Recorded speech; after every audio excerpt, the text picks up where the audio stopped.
کہ دو افراد کے اندر بحث چل رہی تھی حقوق العباد کے بارے میں، تو ایک نے کہا کہ اللہ تعالی حقوق العباد معاف نہیں کر سکتا، یعنی مراد تھی کہ جس نے حقوق العباد میں کوتاہی کی اللہ تعالیٰ اس کو ڈائریکٹ معاف نہیں کر سکتا۔ تو دوسرے نے کہا ایسا مت بولو، یہ اللہ تعالیٰ کو مجبور ثابت کرنا ہے، بلکہ یوں ہوگا کہ اللہ تعالیٰ بروز قیامت مظلوم اور ظالم کو کھڑا کرے گا، بدلہ دلوائے گا۔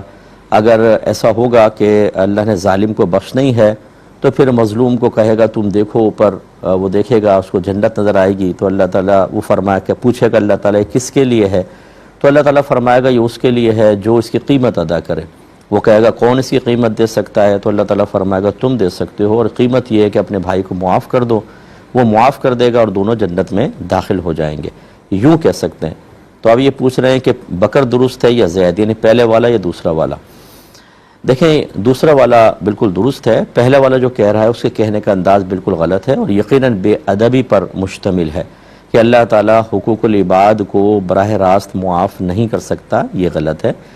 خود حدیث میں موجود ہے کہ جب لوگ میدان عرفات میں جاتے ہیں تو نبی کریم صلی اللہ علیہ وسلم جب تشریف لے گئے تو اللہ کی بارگاہ میں دعا کی یا رب کریم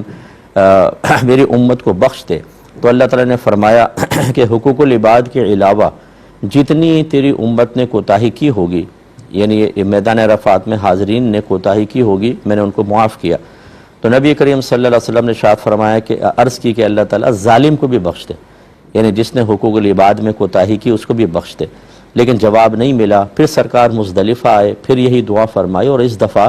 اللہ تعالیٰ نے حقوق العباد کی معافی کا اعلان بھی فرمایا، جس پہ سرکار مسکرائے، اور شیخین کریمین حضرت ابو بکر و عمر رضی اللہ تعالی عنہما نے تبسم کی وجہ پوچھی تو سرکار نے ارشاد فرمایا کہ جب اللہ نے میری یہ دعا قبول کی تو شیطان واویلا مچانے لگا اور مٹی اٹھا کے اپنے سر پہ ڈالنے لگا، تو اس کی یہ حالت دیکھ کر مجھے ہنسی آ گئی۔ اب دیکھیں مزدلفہ میں پہنچنے پر خود اللہ تعالیٰ نے حقوق العباد کے گناہوں کو معاف فرما دیے، تو مجبور کہاں ہوا؟ یہ نہیں کہنا چاہیے کہ اللہ تعالیٰ معاف نہیں کر سکتا، بلکہ یہ کہنا بہتر ہے اور صحیح یہ ہے کہ اگر کسی نے کسی کے حق میں کوتاہی کی ہوگی، یعنی مخلوق کے حق میں، تو اللہ تعالیٰ نے اپنے اوپر لازم کر لیا ہے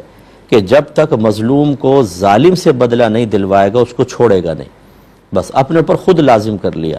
تو یہ مطلب اب اس میں کوئی مجبور محض والا مسئلہ نہیں ہے، اور ایسی ہوگا کہ یا تو اللہ تعالیٰ ظالم کو جہنم میں ڈال دے گا، یا اگر اللہ تعالیٰ نے اس کو کسی اور جہت سے، جیسے وہ حاجی فرض کر لیں اور مزدلفہ میں اس کے گناہ معاف کر دیے اللہ تعالیٰ نے، تو یہاں پھر مظلوم کو اس سے راضی کر دے گا اور جنت میں چلے جائیں گے۔ لیکن یہ کہنا کہ اللہ تعالیٰ معاف کر ہی نہیں سکتا ہے، یہ غلط ہے۔ اس نے تو عام معافی کا مزدلفہ میں مقیم لوگوں کے لیے ایک اعلان اپنے حبیب کی زبان سے کروا دیا ہے، لہٰذا اس ایسے شخص کو توبہ کرنی چاہیے جس نے یہ جملہ کہا تھا۔